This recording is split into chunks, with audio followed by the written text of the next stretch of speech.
In July of 1914, a war broke out. World War I, the Great War. For the first time in history, nations from around the world joined together to fight. Canada was one of them.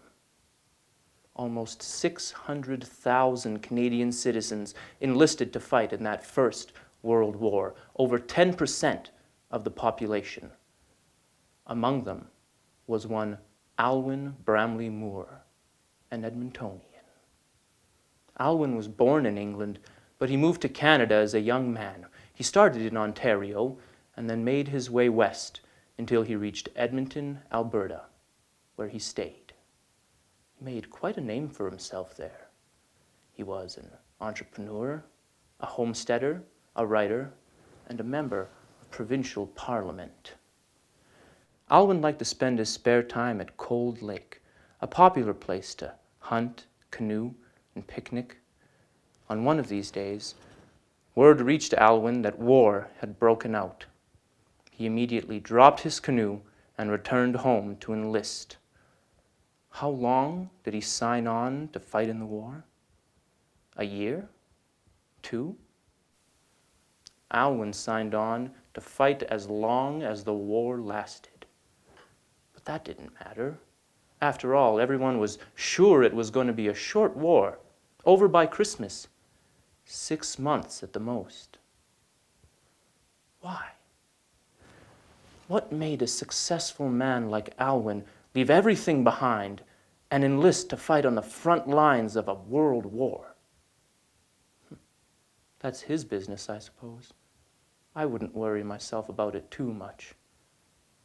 But Alwyn had a family, a wife, Nellie, and 5 children, Gladys, Laura, Dorothy, Alfred, and William. 3 daughters and 2 sons. Like so many other men, he left them behind to fight. But he couldn't leave them behind completely.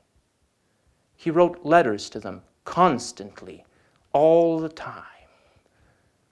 Now, what do you think was in these letters? The usual stuff? Stories about long, bloody battles fought deep into the night. Heroic stories about soldiers that gave up their lives for their countries, or stories that reassured his children that he was fighting on the right side and they were going to win the war and usher in a new age of peace and freedom so that future generations wouldn't have to bear the same burdens. No. Oh, those stories exist somewhere out there, but they're not in these letters. There are a lot of these letters, and some of them are quite long, but I'll read a few of them to you here. I urge you to listen carefully. There are things in these letters that you will not hear anywhere else. After all, Alwyn wasn't just any soldier. He was an Albertan, an Edmontonian, and he fought in the Great War. Let's begin, shall we? He started all of his letters with something like, My dear Alfred, you know me as, among other things, a father and provider, a scholar and a teacher. But to my officers here, I am only one thing, Private Bramley-Moore, Regiment 179, No. 4 Company, Sportsman Battalion. I wear the same uniform as every other man in the camp and adhere to the same schedule. Up at 6:15 a.m. Drilled morning and afternoon, and evenings we march.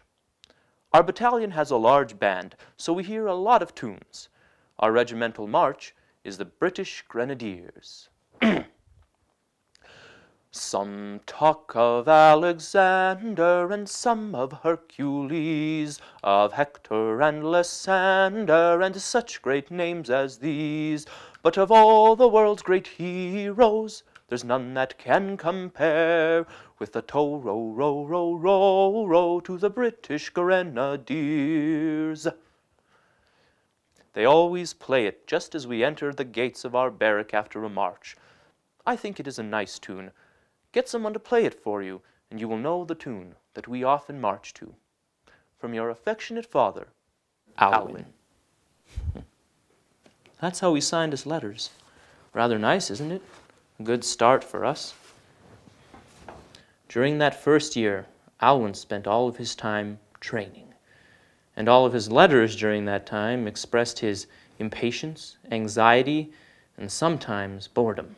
After all, he just wanted to fight. Here's a letter to his daughter Dorothy. It talks about drilling. Now, he mentions drilling in a lot of his letters. You know what drilling is, don't you? It's training, exercises for war. They do a lot of drilling in Alberta, too, where Alwyn is from. Drilling for oil. They dig deep into the ground and hope that oil will come spilling out. Well, soldier drilling isn't that much different. They dig deep into the men and hope that when the time comes, a soldier will come spilling out. My dear Dorothy, we are in Essex, England, where we will drill until we are fit to send off against the Germans. Wake up, drill, drill again, march, and sleep. It must seem rather boring to you, but it's not so different from being at school. It does seem to take a long time to make a soldier. They keep drilling and scolding and sometimes praising us. It seems rather like being at school again. If we get back late or do something wrong, we're not allowed out of barracks. And they blow a bugle every hour, and you have to go and answer your name. They used to not do this, but now that they do, nobody wants to be a defaulter. That is, no one wants to run away. You might find it interesting that we are now drilling our night attacks, as that's what most attacks are. We are to lie flat, run 20 yards, and lie flat again, all in 4 seconds, carrying a large load. It's not terribly useful, but our bomb-throwing practice is, as that is the chief form of attack in the trenches. We drill and drill away at movements which will never be used at the front, and the men who are waiting to become officers spend their time peeling potatoes and doing other chores instead of learning things useful for an officer. I can't help smiling to think of having to put up with the insolence and ignorance of a lot of dubs instead of enjoying the freedom of Cold Lake. How I long for it. From your affectionate father, Alwyn. Now, you might find it interesting that at this point, Alwyn wasn't fighting for Canada. He was born in England, remember? He was fighting on a British battalion. Don't worry, we were all on the same side. You know who else was on our side? How about who we were fighting against?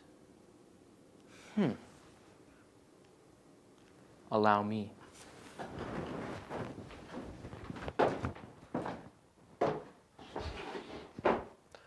One team was called the Central Powers. They were called the Central Powers because they were all located pretty much in the middle of the map. Germany, Bulgaria, Austria-Hungary, and the Ottoman Empire. The other team, our team, were the Entente Powers. Here's a list of the countries that were on our team. We had a lot of friends. My dear Dorothy, you will hardly know me with my mustache. I think it looks very grand. I will leave it on until I come back. One of my chums always calls it a scrubbing brush. I think it's getting better all the time. What do you think of the war? Tolstoy, the Russian writer, thought that war was very stupid. I suppose you must feel very far away from it all, like it's happening in a different place and perhaps even time.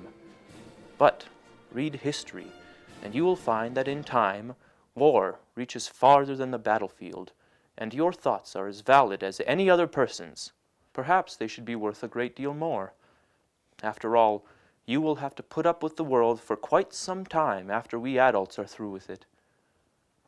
From your affectionate father, Alwyn. Incredible. He asked his 10-year-old daughter Dorothy what she thought of the war. Just 10 years old, and he urged her to really think about the war. Of course, children grew up a lot faster back then. Take this next letter. My dear Alfred, tell your mother to let me know as soon as she begins receiving her separation allowance. You see, the government pays a little something for the children, except for you, Alfred. They say that you are supposed to be big enough to get along without me. Barely 14, and they've already given you independence. Now, while I'm away, it is up to you, Alfred, to help the younger ones. You must be willing to help the others until they get on their feet. You will all soon be grown up and able to look after yourselves, and a few years at the start of helping one another won't spoil your lives. From your affectionate father, Alwyn.